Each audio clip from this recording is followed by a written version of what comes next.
I mean, I'm not no shade to whoever wins this match preemptively, but a lot of people like to say the worst player wins the ditto. Bro, that is my favorite, John. That is how I deal with all of the Falcos at my locals. Like, I'm just the better player. Yeah, that's I'm just the better player. That's why I won the ditto. You don't understand. That's why I lost the ditto. I mean, yeah. Yeah, Hurt versus AlanDiss. We are getting into it. And immediately, we are seeing shades of what we will be seeing for the next 30 or so minutes. There's going to be a lot of projectiles. We're playing Call of Duty today. Oh man, and okay, look at the names. I gotta call out the tags. We got AlanDiss and HurtDiss. Oh, that hurts me. Previously, when Hurt was on stream, he had I think it was the AlanDiss as the tag, and it was so annoying. I would look down and I would think AlanDiss in my mind, and then I would catch myself saying AlanDiss on commentary about Hurt. We're gonna have to be really careful because they're playing the same characters too. I love when players have fun with stuff like this, but yes, we do have the overlay, so Hurt is the left side, AlanDiss is the right side. Pay attention to that as we go, and AlanDiss off to a pretty good start. I don't know what that says about his skill as a player, though. Well, it remains to be seen who is the actual victor, but for now, I mean, this matchup is going to be incredibly volatile. I do wonder what's going to happen once somebody has a lead, because yes. you know that Snake is very hard to exhibit a comeback on, but already throwing that Nikita way up in the air. I like the ideas coming out from AlanDiss, but we'll see. Bro, these bloom effects are killing me. So many explosives. Any pyromaniacs in the chat? I hope you're having a good time. I definitely am. Another thing I'd love to see as this evolves is the way they use Nikita differently. I feel like Hurt's Nikita usage is very unique, very complex, especially the way he does like the little squiggles to stall his Nikita. Yep. We'll try to highlight that as that happens throughout. Meanwhile, AlanDiss has a slightly different flavor, maybe a little bit more traditional of what you would expect from the standard Snake toolkit. Yeah, and just bring out a dash tackle with something there. And Nikita, yep, catches the air dodge through, still falling with you. It doesn't matter. And that was a great cancel of the Nikita charge, allowing it to fall down and get out. But a C4 right on the platform. AlanDiss just right back to even. We are in for a bit of a long haul. I like that. That was just like instant too. Yep. Usually you drop the C4 and there's sort of like a waiting period. There's like an incubation before you're contractually allowed to press the C4. He just went for it. Oh, man. I mean, normally that's because you want to get far away enough that you don't explode you. And Hurt didn't have AlanDiss didn't have a care in the world. He was just like, all right, I'm letting it rip. He's activating his guts. Air dodge through, not going to be punished. I've seen did you get sticky? He did. Oh, okay. No, it's on the ground now, right? Oh, no. Oh, it's still on. It's so confusing because there's two of them. There's two stickies. I was like, oh, no, I see a sticky. Oh, man. This is a scary situation. He is staying extremely grounded. You can see why. And it's falling off. Yeah, we're safe. Yeah, but it's super scary to have that on you. And I'm assuming these players are playing with audio, so able to react to those cues better than probably anyone else would. Yes, they are experts. The up tilt not going to kill. He is a little bit heavy at 122, still alive, but the early fragile advantage is on Hurt's side right now. All right, quick question, Lentini. Which C4 is which? That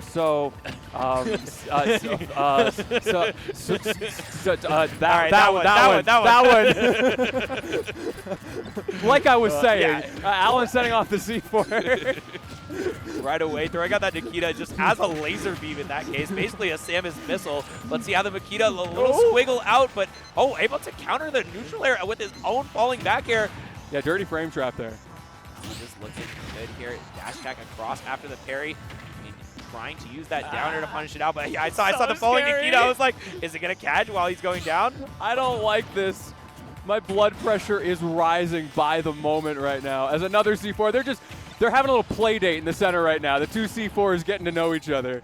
All right, my timer alarm bells are going off, Lentini. That is whenever I see 2 stocks left for each player and I see 3 minutes on the clock, that usually means we are on pace for a timeout. Although an up tilt gets the stock for AlanDiss first, and that might mean we see a little bit of a stay back game plan, maybe even more than we've seen so far. Yeah, there's a reason we said it was a fragile lead, right? It was immediately gone. That 30-40% does not matter a whole lot. As it does get evened up, that is critical for Hurt because that means that slow game plan for Alan is now a lot less potent when you're playing that nickel and dime damage break game. All right, 2% lead, you know the vibes. Yeah. At any 4%, we doubled down. Okay. That's double in the lead. That's way more powerful. But a million damage combo coming out of just one grenade pop at the right place, but the grenade was sitting there ready to counter that up tilt and throwing the Nikita directly through his body. I was so scared. AlanDiss. That C4 timer almost got AlanDiss. It was just sitting in the corner for ages there, still keeping this so even. Yeah. It's crazy the back air doesn't break through at that time. Yeah, well, it did, but then he canceled it in that time. Wow, okay. Just a huge advantage state.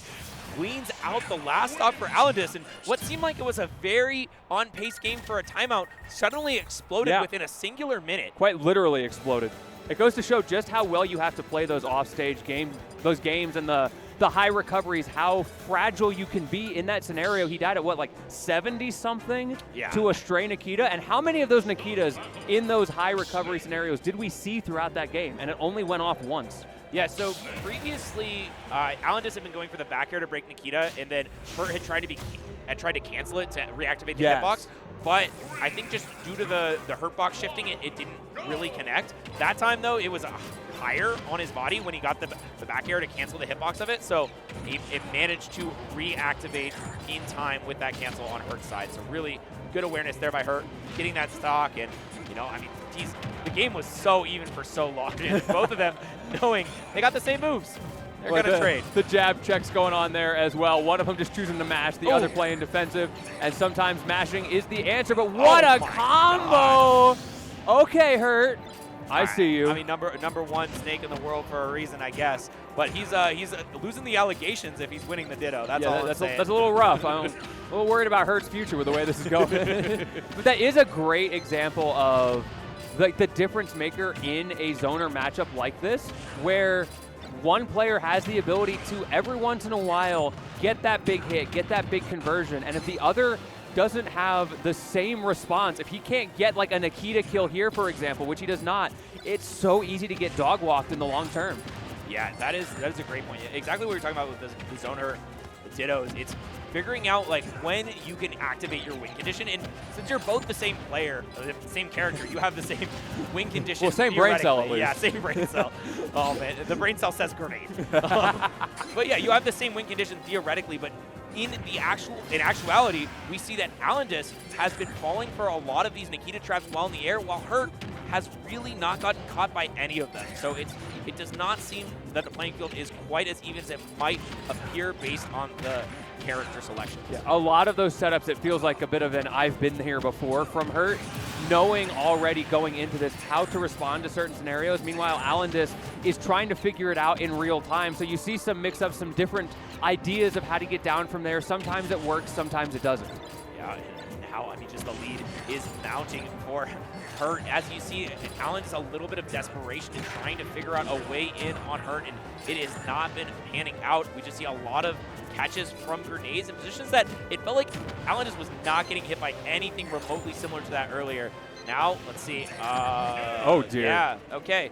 I think there was an attempted grenade setup to reactivate his up B, but something went wrong, and there was just a side B. I don't think Nikita was intended to be sent out there. Yeah, just a tough scenario to be in. You're trying so hard to get back to the stage beyond that slew of projectiles, the random BS go coming out from Hurt that you have to deal with. It's very easy to get that forced or unforced error depending on the scenario, and that's pretty. Did you see the gamer lean from Hurt? That was an intense gamer lean. He's locked in. I like his. Both of them are locked. Both of them are full gamer leaned over at this point. I really like Hurt's water drinking form. He does like the full body lean back, really getting engaged in there. It's not just like the head tilt. You can get a cramp in the neck. Yeah, exactly. You don't want to be cramped in the neck there, but triple grenade pop all the way up to 87% on AlanDiss. Yeah, luckily, there's a Skylanders. grenade. Yeah, very, very lucky that grenade disrupted the Nikita setup because that could have been disastrous. And once again, Hurt getting out of trouble, no problem. When AlanDiss has him in the corner, throwing a Nikita out, and vice versa has not been true. Oh, F-tilt. You see that he canceled the Nikita so early so he could get down there in time. It's those subtle mix-ups. I love that you brought attention to that because I honestly was more focused on just the F-tilt rather than the how did we get here. And that's the place where Hurt is showing his superiority, his ability as a Snake player to catch you off guard. Going really high once again, using the squiggle. And it is going to catch with the Nikita. We have another one reset out, but that one's going to be too low. Throw out the mortar, and AlanDiss is able to get a jab. I mean, you know, sure, it works, but it's just going to be a reset. Yeah, Hurt's going to be fine with that if he can get any damage out of it, but he's not able to because the down smash from AlanDiss, evening it up, looking a lot better in this game. They are stuck between two C4s right now. Yeah, a tale of two C4s is the name of this snake. It was the best of bombs, it was the worst of bombs. Right out once again, catching these grenades a little bit semi-cooked and then waiting to throw it, and now huge opening. Love to see that 40% off of it, but a parry on the down air leads to an even bigger combo. 93 on AlanDiss' side. I mean, he's struggling. He's having so much trouble getting out of disadvantage. Seems like Hurt has become wise to his habits. Both players, I think, have struggled to get out of disadvantage just by the nature of the matchup, but I definitely agree that Alan is struggling a lot more. Yeah, let's see how he opts to fight this out. Oh my goodness, he can't land. It's really tough. Hurt is catching Alan's grenades and throwing them back at him. Yeah, I mean, it's the hottest of potatoes. Oh no!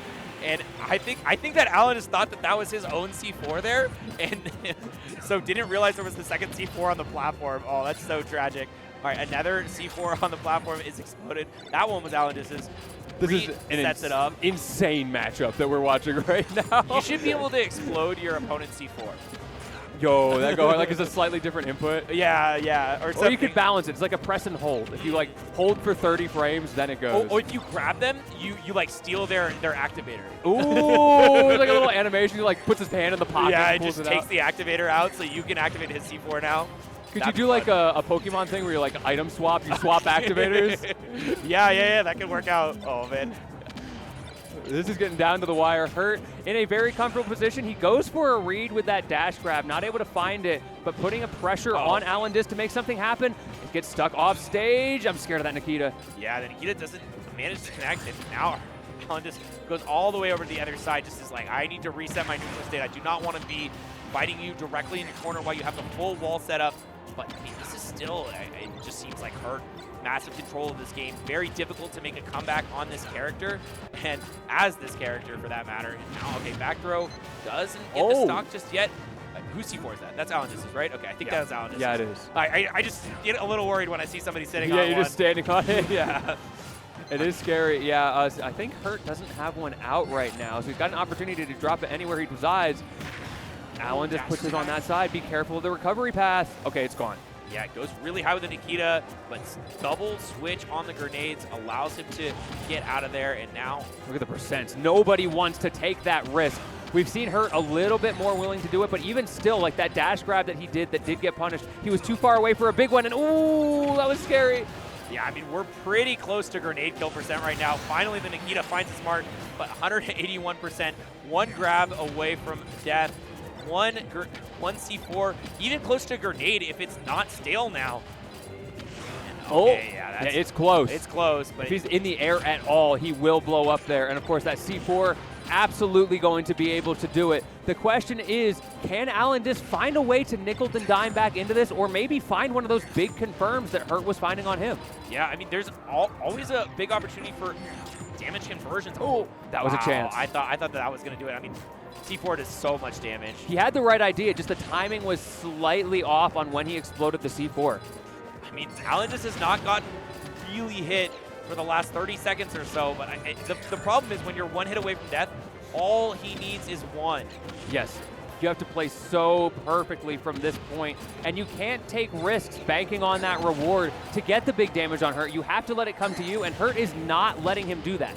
The downside, though, is because Hurt is also playing so defensive, he's not finding those kills himself, which gives Alan more time to make this even. I thought he was he's sticky. It. Oh, yeah. No, yeah, that's GG's. That'll do it. But I mean, great showing by AlanDiss. Despite the 3-0 on the screen, do not let that deceive you. AlanDiss was playing with the best of them. Was certainly one of the people who gave Hurt a run for his money this weekend. Congratulations to Hurt, now certified the worst Snake player, but what are you going to do? Moving on, and sucks to see, but that's just how it is. We'll have to see what the bracket path looks like for these guys going forward. Oh, yes, that is going to be for the right to play MK Leo. Ooh, Leo versus Hurt, that's a nice one. Leo's been looking pretty good overall this weekend. He's been through the Steam gauntlet. Some of it's gone better than the others, though. Yeah, certainly some Steve times for MK Leo. The battle for 13th, that's rough. but we are actually going to get our somebody who everyone in the crowd was popping off for earlier on the screen. It's going to be Chag once again. Oh, yeah. I don't know if y'all could hear the crowd earlier. It was deafening in the venue. The excitement pouring out of everybody in the crowd, pouring out of, like, the production room was popping off during that set. I saw the dude actually running our production. Big shout out to them. Getting super excited one way or the other. Yeah, big ups to Jose. It's just so exciting to see communities that love their game, like the Smash Factor attendees do today. Yep, S Factor is so good at just bringing out the excitement from Mexico, it's a very clearly passionate region, but this is the time where they show off all of their people from all over Mexico, and this is like their one chance a year. This is their top big event. There's nothing like it for them, and it's awesome because it's free. Like, it is. Anybody who wants to enter can enter. Doesn't matter. You don't have to pay no venue. You don't have to pay no bracket. There's just a pure pot bonus for the people. Of the people, by the people. True. Yeah,